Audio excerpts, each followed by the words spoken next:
যদি ইতিহাস থেকে শিক্ষা না নেন তাহলে সেই সুদূর প্রবাসে আপনাকে পড়ে থাকতে হবে।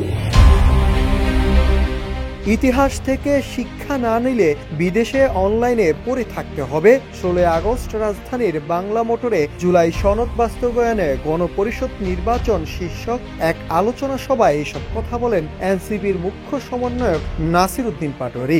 রাজনৈতিক মহলে অভিযোগ ওঠে বিএনপির ভারপ্রাপ্ত চেয়ারম্যান তারেক রহমানের দিকে ইঙ্গিত করে এসব কথা বলেন।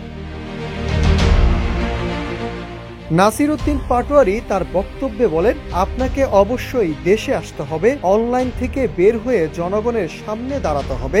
দেশ এখন স্বাধীন, জনগণের মাঝে এসে আওয়াজ তুলতে হবে যে আমি একটি গণপরিষদ নির্বাচন করতে চাই, শেখ মুজিবের সংবিধান মানি না, নতুন একটি সংবিধান বানাতে চাই। তাহলেই জনগণ আপনাকে বরণ করে নেবে। কিন্তু যদি ইতিহাস থেকে শিক্ষা না নেন তাহলে সেই প্রবাসে আপনাকে পড়ে থাকতে হবে। আপনার প্রতি আমার কোনো ব্যক্তিগত ক্ষোভ নেই।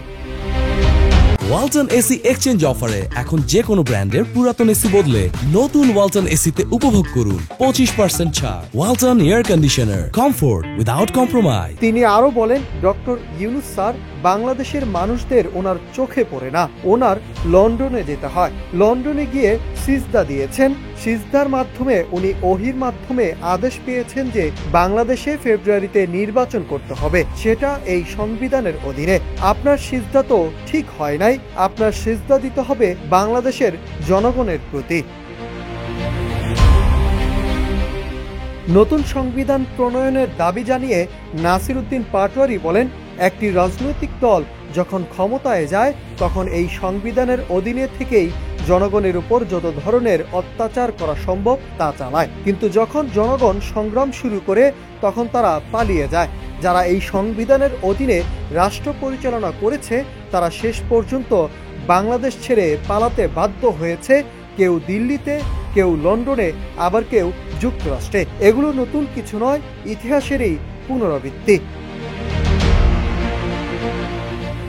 গণপরিষদ নির্বাচনের দাবি করে তিনি বলেন, বর্তমান সংকট উত্তরণের একমাত্র পথ হলো গণপরিষদ নির্বাচন। এনসিপি নতুন একটি সংবিধানের জন্য মাঠে নেমেছে। দলের অনেকের মন্ত্রী হওয়ার সুযোগ থাকলেও তারা জনগণের লড়াই চালিয়ে যেতে চায়। Nahid Hasan, news desk, Ittefaq.